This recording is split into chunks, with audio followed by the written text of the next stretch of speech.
Go to the sideline, man. Don't get back in his height. And then the line started pushing him out. And I was like, man, they ain't playing, man. Get out of here.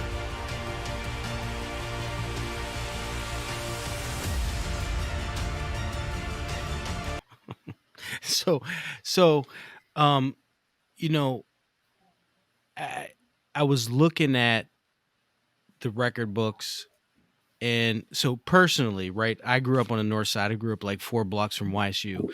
I Yeah. remember walking on Stambaugh Stadium when they opened it. Like the first time my dad brought me down there, I was like 4 or 5 years old. So like I've always followed that program, and I mean, really, your career at Youngstown State individually, but then also program wise is unbelievable. And I'm listening to some of the personal success you had at South, um, but then also like as maybe I don't know. You correct me if I'm wrong, but as you get surrounded by better players, like you just accelerate individually. All Yeah. those, and you talked about it as at the Penguins, you're like, hey man, I had to create everything. And so now you got guys who are blocking, and you're running that Dave play, and you can tweak little things to make your game better instead of having to break 3 tackles before the ball's even handed off. Um, so I guess for me, it's just an amazing, you know, football story about how nobody even takes a chance on you. And then you go here and then you have a Hall of Fame career, win some national titles, um, a community legend. Maybe talk a little bit about that aspect. Well, I'll tell you this: YSU was the best thing that ever happened to me. All those failures, that lack of test, was probably the best thing that happened to me because I ended up at the right place at the right time. YSU really didn't have a whole lot of national championship success, and like you said, I had some of the best linemen at YSU. I mean, I can't recall in high school being able to get to the second level without anybody touching me so quickly like I was able to get at YSU. And see what a lot of people don't understand about Dave, and you're right, Dave is a great play, but Dave was about timing. It was not about uh actual skill. It's some skill, but it's about timing when you hit the hole. Okay. I want to hit the hole when the hole is starting to open. I don't want to hit the hole after the impact. So I would move up my stance. I would move my stance up. A lot of guys were like, man, what? For me, my perfect spot for Dave was at 6 yards. I don't care if if I'm at 6, we running it. You can't stop it if I'm at 6. That was my attitude. So it was a cue, and I would try to do other things at 6 yards too. But and when I say 6 yards, I'm talking about the running back stance. Yeah, I The got you. Yep. full back Yep. four. A lot of guys would be at Yep. 7, 8 yards. I'm trying to hit it as soon as that hole is starting to crease, and for me, the natural timing of it was 6 yards, and I should try to. I should try to convince my other guys, like, look, man, it's about, oh, you see where I'm lining up. You see it's at 6. That's why I'm hitting it right. But everybody think they got their own process, and for me, it was just like, you know, let's hit it at 6, and that's where it all started for me at running Dave. I'll tell you this, Tressel. We had trouble my freshman year with tailbacks being able to hit 3rd and 1s, short yardage situation. At my freshman year, I was playing only fullback. Okay. But in in the summer, I asked Tressel, let me try to play some tailback, man, because I can get you 3rd and 1. I can get you these short yardage situations. So that was my introduction to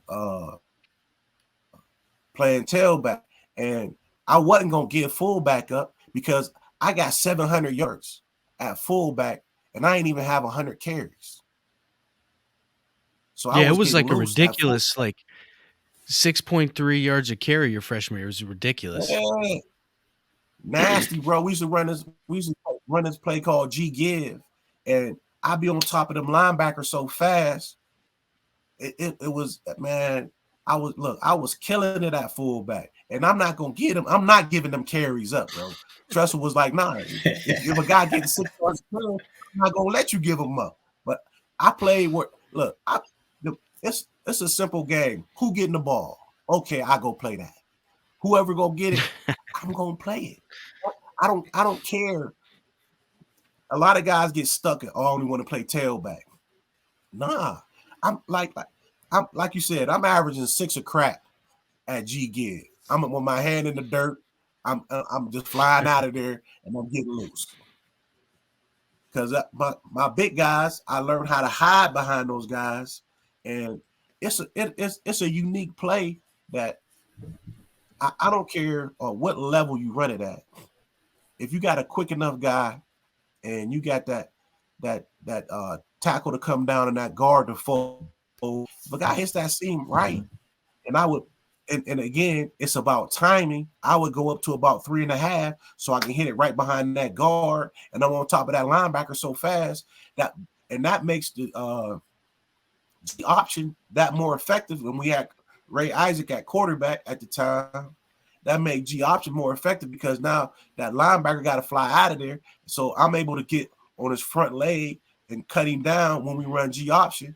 And now Colonel on the up the field with the with the ball on the G option. So I now let me tie something back in to what I was saying about South. When I went to YSU, I seen and had some great coaching, and I just and I don't knock my high school coach because he did the best he could with what he had. But I had some great coaching at YSU. Tressel was a phenomenal football coach. He would say stuff in the middle of the week, and you're like, "Look, it's gonna be a 3rd and 2. We're gonna be on the left hash, and we're gonna need to get 5 yards, we're gonna need to get 2 yards, and the game will be over with, and then we can take knees." It happened just like that, man. It was so many situations. He'd be like, "Look, we're gonna have to run this. We played against Georgia Southern in 1991. He'd say, "Look, we're gonna have to run Dave all day, and then we're gonna have to run Dave, and we're gonna have to sneak Ron across the field to get a first down to win the game." And that was Ron Strollo, who's the athletic director down there. Perfect play call for the situation, bro. It happened just like that. We was running Dave, killing him with Dave, killing him with Dave. It was like a 3rd and 6. And we fake Dave, and Ron just comes screaming out the backside. He wide open all by himself. Boom. It was like he just knew situations and how things was going to happen, man, which made, for him to go from YSU to Ohio State, he was a phenomenal coach. So that's neither here nor there. But I just, personally having that relationship with him, being able to get that to learn from him was really important for me as for my football growth. Looking at your career and going back and really looking at the stats, Ron is the stat guy. Okay. But, I went back and I think almost 1,000 career carries, 987, somewhere around there. Yeah. 52 TDs against Stanford. or Sanford, you get 46 attempts, um, Getting loose that game. 5,100 all-purpose yards. Um, and I wanted to save this for later, but I gotta say it now. Probably the the the the best play of your career is the best seat in the house. That's just my opinion. That's just what I think. That's what I Look, love. So everybody love that thank you best for seat in that. the house. Hey, hey, that was a great night though, man. Hey, let me It tell you about was. the best seat in the house, man. Let me tell you about the best seat in the house. And like you said, it was this chair. They put the best seat in the house at the top of the was that the north side. It was a The north lazy side, boy Yeah. yep, chair. right by the scoreboard. Yeah, put a lazy boy chair up there. And I was like, man, if I score, bro, I'm gonna go sit in that thing. If I score, I'm gonna Right. go sit in You that have thing. to. Dude, and look, the game was over. I think we was playing like Morgan State or something like that. Tress put me back in there because I was 3 yards away from the my junior year. I was 3 yards away from the record. I was about to take over Robbie Robson, like for 3,000 some odd yards. I was gonna be the all-time leading rusher at YSU. He put me back in the game, said, "Get these 3 yards, and that's gonna be it. We'll celebrate." Blah blah. Man, he put me back in that fullback, and we ran G give, and that thing opened up like it do, and I got loose, ran up in that thing. Look, I yelled at dude, "Hey, get out of there! Move, move!" Dude got up. I sat in that thing, cranked that handle. Oh man, flags came out everywhere, bro. It was crazy. So just so you know, like this is how we prepare for this thing, right? So I got a clip of it if you want to watch it. I think Oh we got to man, put it on here. I gotta see it, bro. I gotta see it. Oh, I've been waiting for Everywhere, this for weeks, man. For weeks. I everywhere I love it. go, I somebody love it. always asks about best seat in the house, man. You know what? I mean, before we do this, like, I think that some people perceive it as like pompous or over the top, but to me, I watch it and like that's fun, right? That's just a fun thing. It Like you put was, that out there, like that's being in the it was, game. It's not making anybody look bad. It's just fun. And it it was. was, man. I loved it. I wasn't showing nobody up, man. I just went over there, got the lazy boy, man. That's all it was, man. I got it, man. Hey, I scored all my All right. So touchdowns on the other side. I said, if I score this way, man, I'm gonna get in that seat. you had to do it. There was never going to be another time, right? I know, man. It All was, right. it So was let's that see. was the perfect time. All right. So I'm going to cut the sound because you just basically said what it was, and it's going to start playing here real quick. Oh yeah, look, G Gill, get out of there.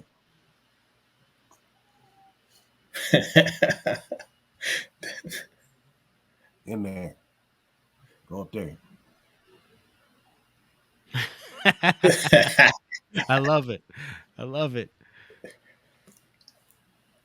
Oh man. Hey, everybody talked that was at that game, man.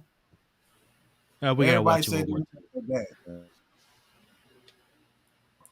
Get out of there. There See, you go. hey, look. Hey, you see how quick I cut that thing back? Woohoo! Yeah. That was lightning, bro. That's lightning, bro. I was out of there. That's 30. That wasn't G Gibb. That was 35. Right there, man. Sitting in a lazy boy. Oh yeah. Do you know who was up there? I don't know, man. I don't even know who that was. I should have gave you more I that, bet bro. they Should remember. have gave you more that. Oh man, that was fun. You know, undoubtedly, you know, you're a program changing guy when it comes to YSU history and YSU lore.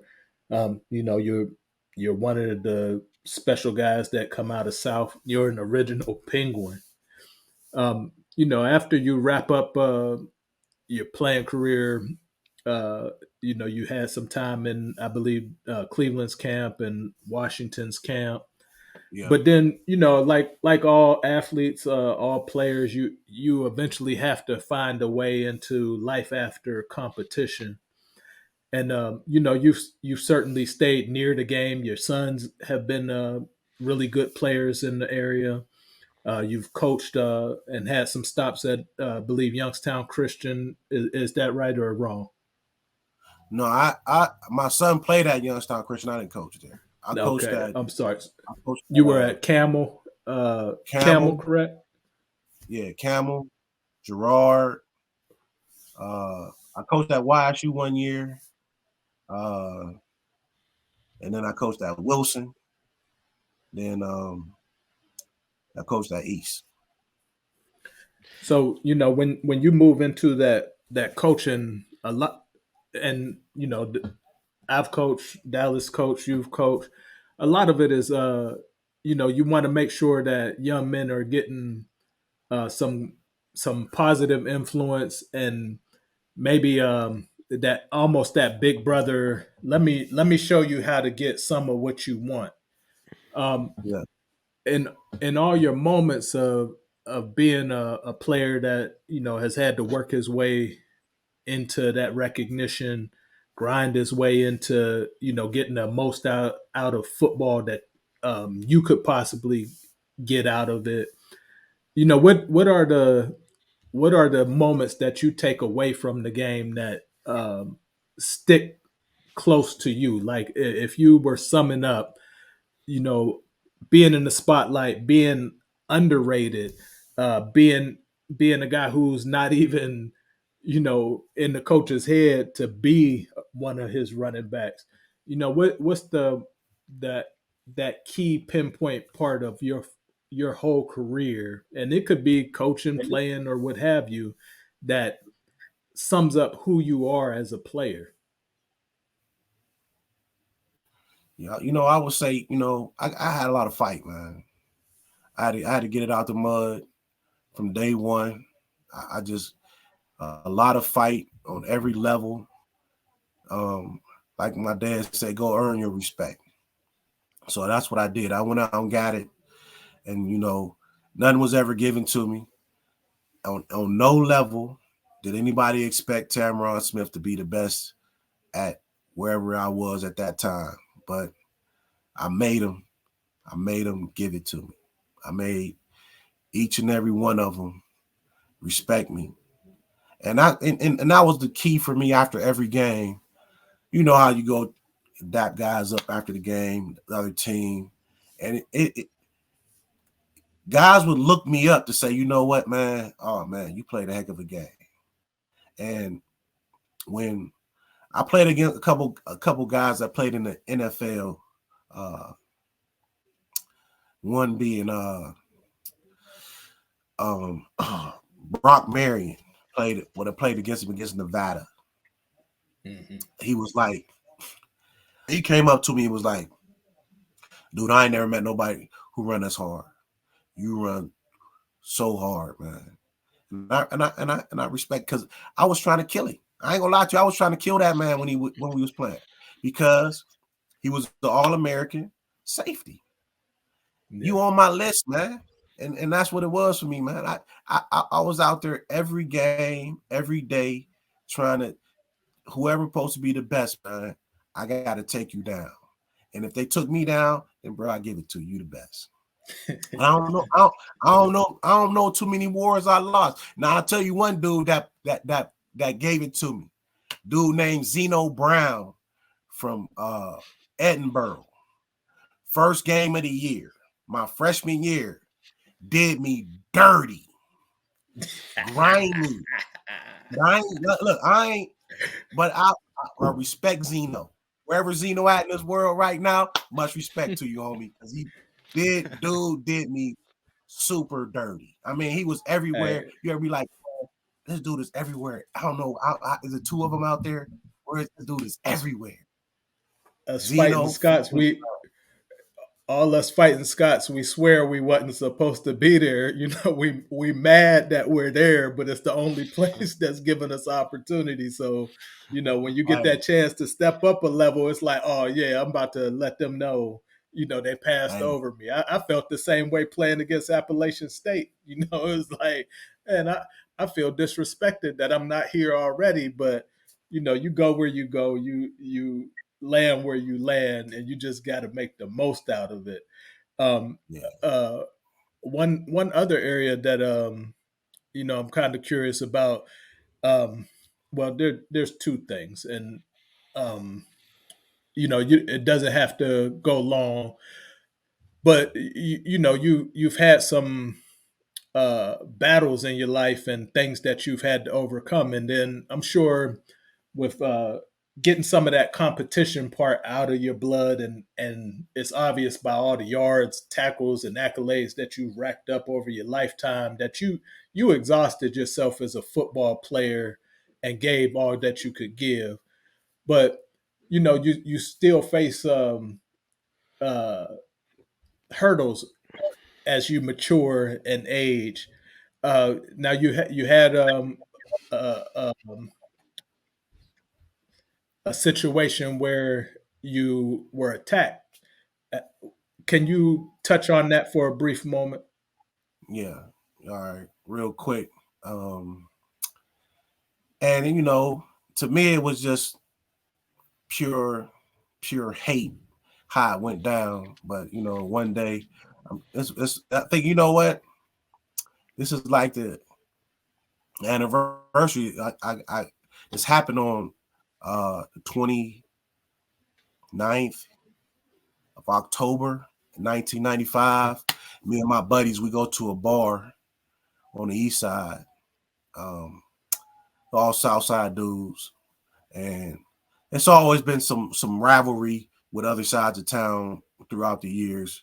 But we over here just trying to get some girls, go to the bar, have a few drinks, and I'm outside talking to a girl, and the guys went inside. And so after I get done talking to the girl I'm talking to, I walk in the bar, and as I open the door, a guy punches me. Another guy comes over his shoulder and starts shooting his gun at me. So I'm running. I run. I try to hit the fence over there. That's on the east side, I think, my old McGuffey Plaza. And I try to hit the fence so I can go up to the Victory. My aunt stay up in the Victory.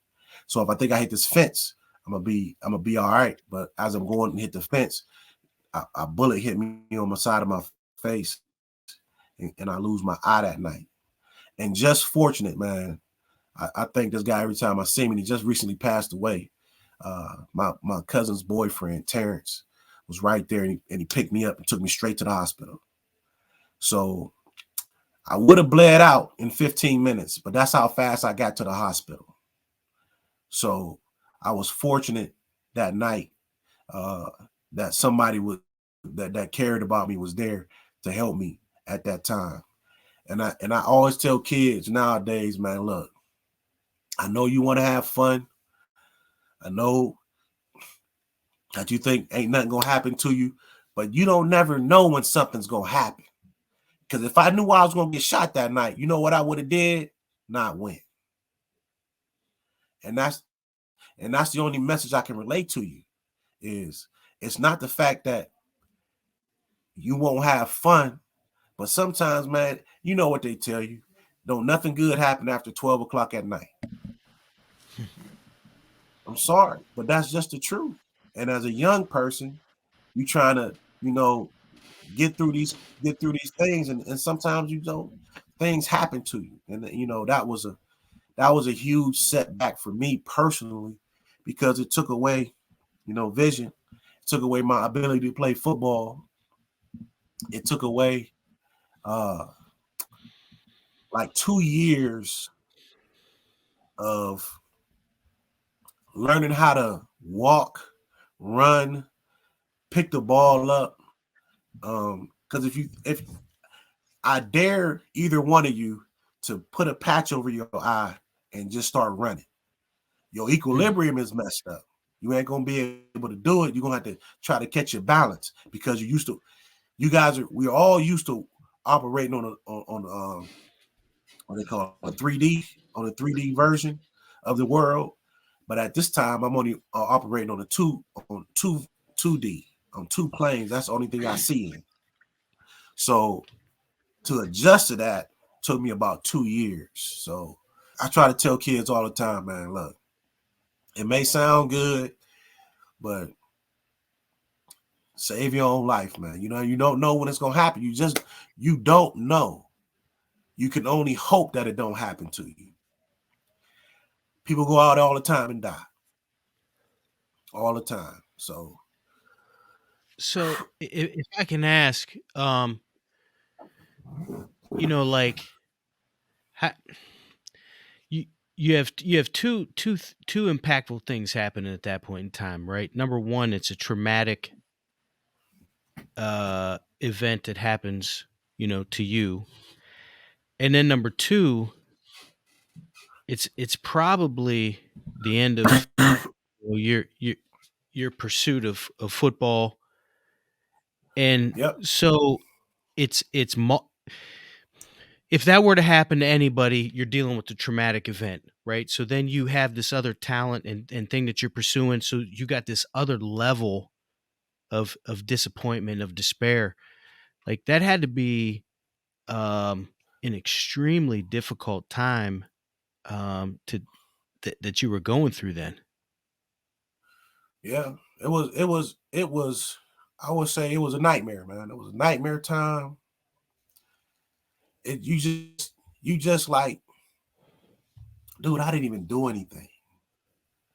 I mean, why would you shoot at me? I mean, I didn't even throw a punch. I didn't even engage that guy to do anything. And that's what you ask yourself. So, man, what if my girl told me to stay at the crib. My mom told me don't go out. You go through all that process. It's like you lose your life twice, man. It's like you lose your life. It's like, and I was in the hospital. I was in the hospital for 2 months, man. I wasn't in the hospital for no Mm. day. I was in the hospital for 2 months. It felt like an elephant was sitting on my head, man. It was crazy. Um, it was extremely traumatic, man. And the doctor did a great job with the surgery, um, to where as though you can't really tell what happened. But I know, and I can't do the one thing that I know I can do. I can't do it, man. I can't. Man, I was known for balling, and I can't ball no more. Now, I tried to go out there and play some what they call that 7-on-7 ball, The but I flag. flag stuff, man. I was like a stumbling mess out there, like 98, because I So, I couldn't move. I couldn't move like I wanted to. You know what I'm saying? You can't. It's hard to go from being able to do whatever you want to and be able to move how you want to, and feel like you in a zone when you playing football a few times, to like like a stumbling mess, man. And just like, Well, I think to me, I think it's a credit to you because first of all, some guys like once football's over, you know, I hate even saying it, but like the guys still wear their high school Letterman jackets. You know what I mean? Like they can't let it yeah, go and they don't know how to navigate through it. So uber successful guy has this situation difficult and you're still succeeding. Like to me, that's the real triumph of, hey, go get Tamron. I bet you can't beat him. That's still the mentality right now, yeah, and um, like to me that I guess that's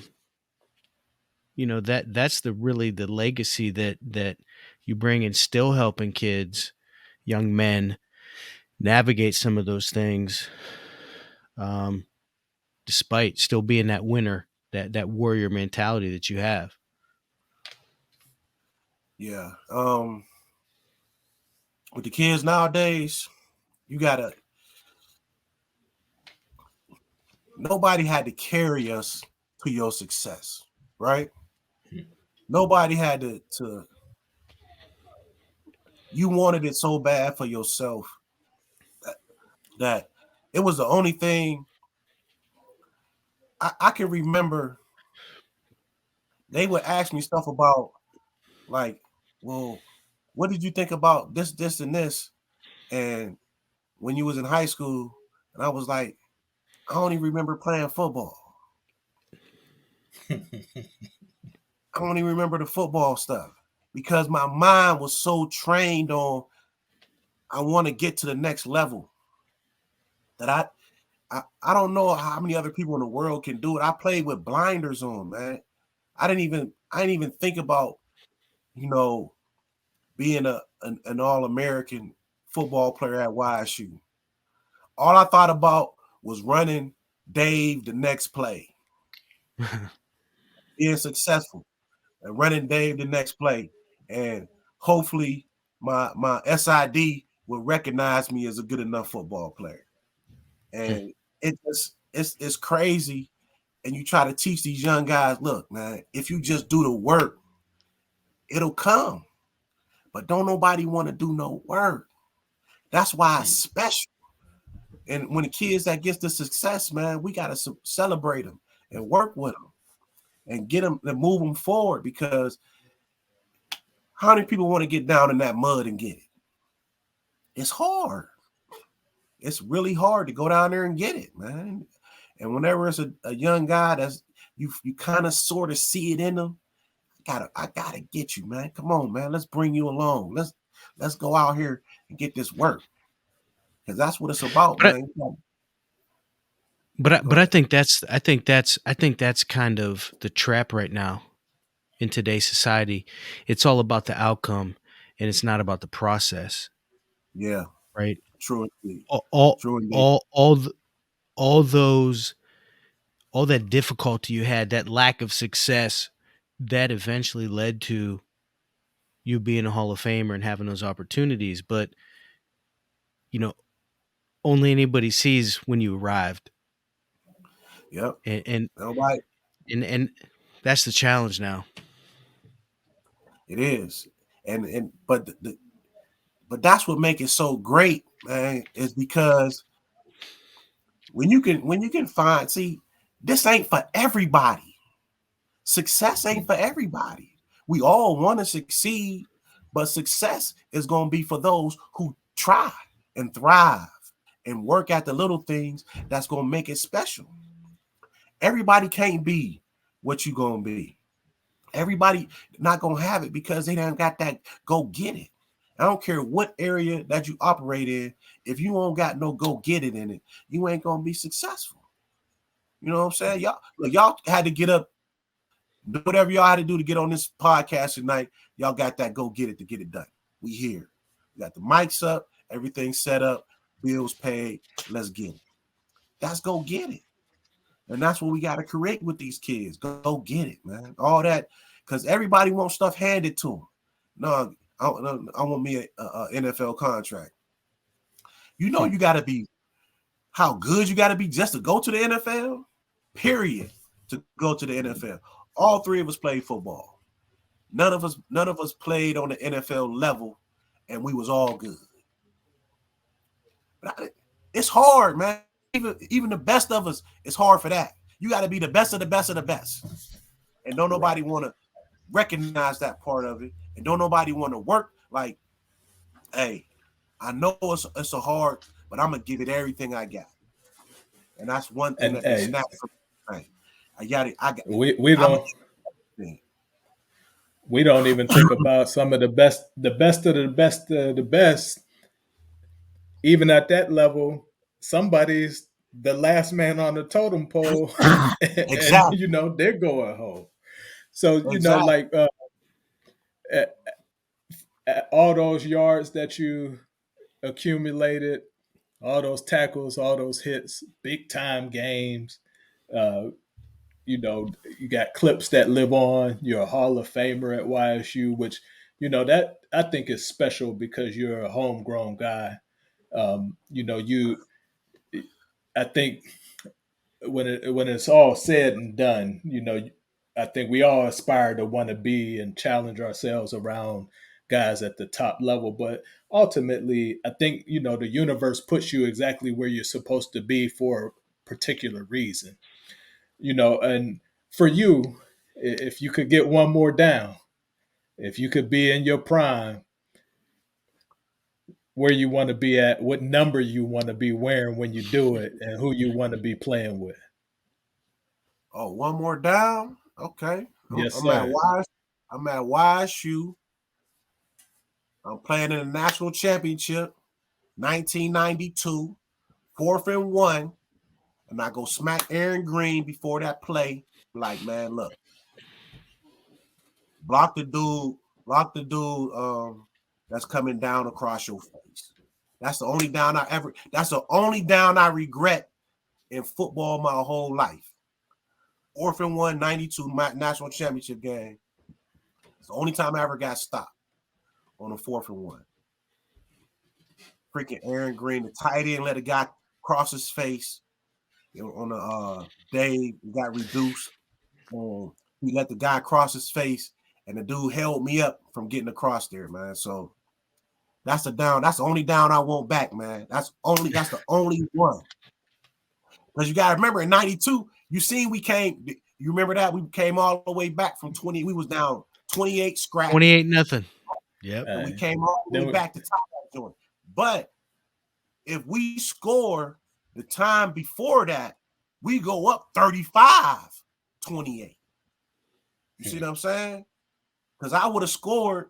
We was like going to 30-yard line going in, but Aaron let the dude cross his face. That guy stopped. And why should look? Aaron ain't get to play no more of that game. Let's say that. Get out the huddle. You ain't playing no more. Look, funny thing, look. And before that, Trent Boykin, it was 21-28. It's after this. It's 21-28 Marshall. We run a corner route to Trent. We on a 10-yard line. Ball hit him in the face mask. He dropped that thing on 2nd and 10. Right? Man, Trent come back to the huddle. Drew Gerber was like, hey, go to the sideline, man. Don't get back in this huddle, man. And then the line started pushing him out. And I was like, man, they ain't playing, man. Get out of here, bro. You're not playing no more today. Look at Tressel. Don't put him back in. So they run another tight end. Aaron can't play no more, and Trent can't play no more. They run another tight end in, and they call some other play. We say, nah, we run it Dave. It's 3rd and 10 on the 10-yard line. National championship on the line. 3rd and 10 on the 10. Get the ball to 10, bro. That's all you got to do is give it to 10, bro. That's what we going to do. And I strike on the 10-yard line. I strike. We tied up 28-28. But like I said, that 4th-and-1, a series before that, we'd have tied it up then, and then we would have been going for the win instead of letting them come back and get that win on that field goal. Man, well, I consider us family, even though we're not personal friends. But Candyland, Allen's Drugstore, Mr. Paul's, Nick's Diner, Dry Cleaner. It's been fantastic having you on for this time period. I hope that you'll come back. We might want to put something in the bag where we get a group of you guys that were former city players that transitioned through YSU. So I think we would like to see your face on here a few times and get those different angles and perspectives and some of those deeper stories that the general public may not have ever been privy to. But again, I really appreciate you giving us this time, reliving those memories, taking us through that pathway, and allowing us a chance to separate the person of lore and get to the real individual and to the real man behind the uniform and behind all those great runs, man. So thank you very much, Tan. Appreciate it. Yeah, Man. Anytime. And I really appreciate the opportunity just to listen. and get to know you a little bit. So and I concur with Ron. Love to have you back because I think there's so many things to just talk about. I mean, I know we just scratched the surface with your story, but man, it was entertaining. So good stuff, man. Good stuff.